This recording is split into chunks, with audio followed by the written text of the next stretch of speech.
পাক রব্বুল আলামিন বলেন, যখন তোমরা গৃহস্থান করবে প্রাচীন জাহিলি যুগে নারীদের মতো নিজেদেরকে প্রদর্শন করো না। কেননা আল্লাহ পাক রব্বুল আলামিন বলেন, জাহিলি যুগে নারীরা নিজেদেরকে নগ্ন হয়ে নিজেদেরকে প্রদর্শন করত, যাকে বর্বরতা ও অসভ্যতা বলা হয়েছে। আল্লাহ পাক রব্বুল আলামিন আমাদের নারীদেরকে নির্লজ্জতা, অশ্লীলতা, বেহায়াপনার পথ অবলম্বন করতে আল্লাহ পাক রব্বুল আলামিন আমাদেরকে কঠোরভাবে অত্র আয়াতে নিষেধ করেছে। যাদের ব্যাপারে আল্লাহ এবং আল্লাহ রসুল সাল্লাল্লাহু আলাইহি সাল্লাম সরাসরি ডাইরেক্ট জাহান্নামে প্রবেশ করার কথা উল্লেখ করেছেন। জাহান্নামে যাবে ডাইরেক্ট, তারা কারা? তারা হলো নগ্ন পোশাক পরিধানকারী নারী, বেপর্দা মহিলারা ডাইরেক্ট জাহান্নামে যাবে। একজন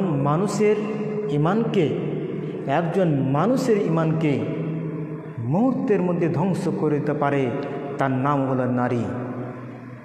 আমরা বাবা হয়েছি বটে, আমার মেয়ের খেয়াল নেই, আমার মেয়ে কোথায় যাচ্ছে, রাত্রি কোথায় যাচ্ছে, দিনে কোথায় যাচ্ছে, মার্কেট করতে যাচ্ছে না বাজার করতে যাচ্ছে, না কোনো দোকান পাশারে কোনো থাকছে, সে যদি বিজনেস ব্যবসায় করে সে কিভাবে করছে, আপনি খোঁজখবর নিয়ে দেখেছেন আপনার মেয়ে?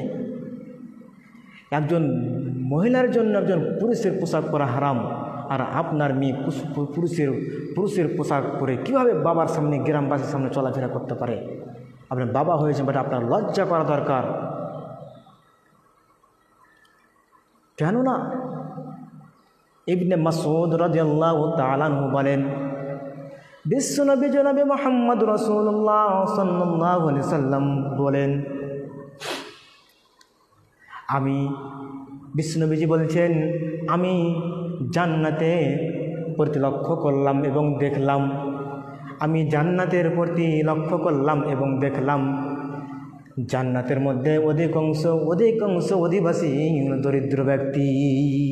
বিশ্বনবীজি আরও বলছেন, ফিন্নারি ফারাআইতু আকাসারা আহলিহান নিসা।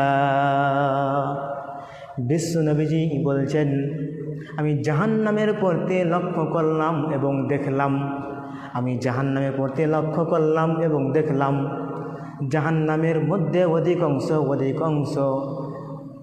মহিলা।